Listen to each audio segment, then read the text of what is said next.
जय श्री कृष्ण। धृतराष्ट्र ने कहा, हे संजय, धर्मभूमि कुरुक्षेत्र में युद्ध की इच्छा से एकत्र हुए मेरे तथा पांडु के पुत्रों ने क्या किया। तात्पर्य भाग 2।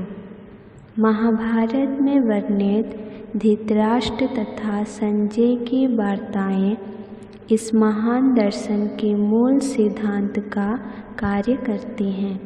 माना जाता है कि इस दर्शन की प्रस्तुति कुरुक्षेत्र के युद्ध स्थल में हुई, जो वैदिक युग से पवित्र तीर्थस्थल रहा है। इसका प्रवचन भगवान द्वारा मानव जाति के पथ प्रदर्शन हेतु तब किया गया जब वे इस लोक में स्वयं उपस्थित थे।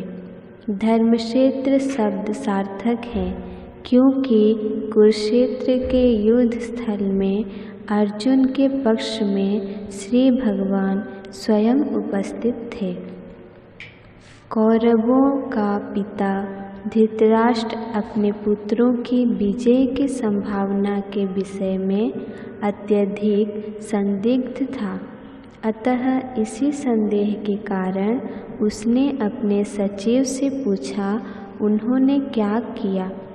वह आश्वस्त था कि उसके पुत्र तथा उसके छोटे भाई पांडु के पुत्र कुरुक्षेत्र की युद्ध भूमि में निर्णयात्मक संग्राम के लिए एकत्र हुए हैं। फिर भी उसकी जिज्ञासा सार्थक है।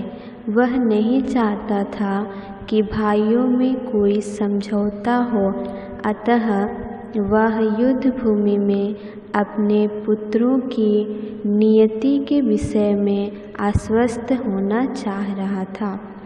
चूँकि इस युद्ध को कुरुक्षेत्र में लड़ा जाना था, जिसका उल्लेख वेदों में स्वर्ग के निवासियों के लिए भी तीर्थ स्थल के रूप में हुआ है। अतः धृतराष्ट्र अत्यंत भयभीत था कि इस पवित्र स्थल का युद्ध के परिणाम पर ना जाने कैसा प्रभाव पड़े।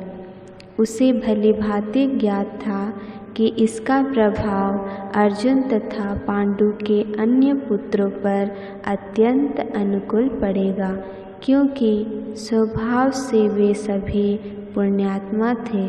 संजय श्री व्यास का शिष्य था, अतः उनकी कृपा से संजय धृतराष्ट्र के कक्ष में बैठे बैठे कुरुक्षेत्र के युद्ध स्थल का दर्शन कर सकता था।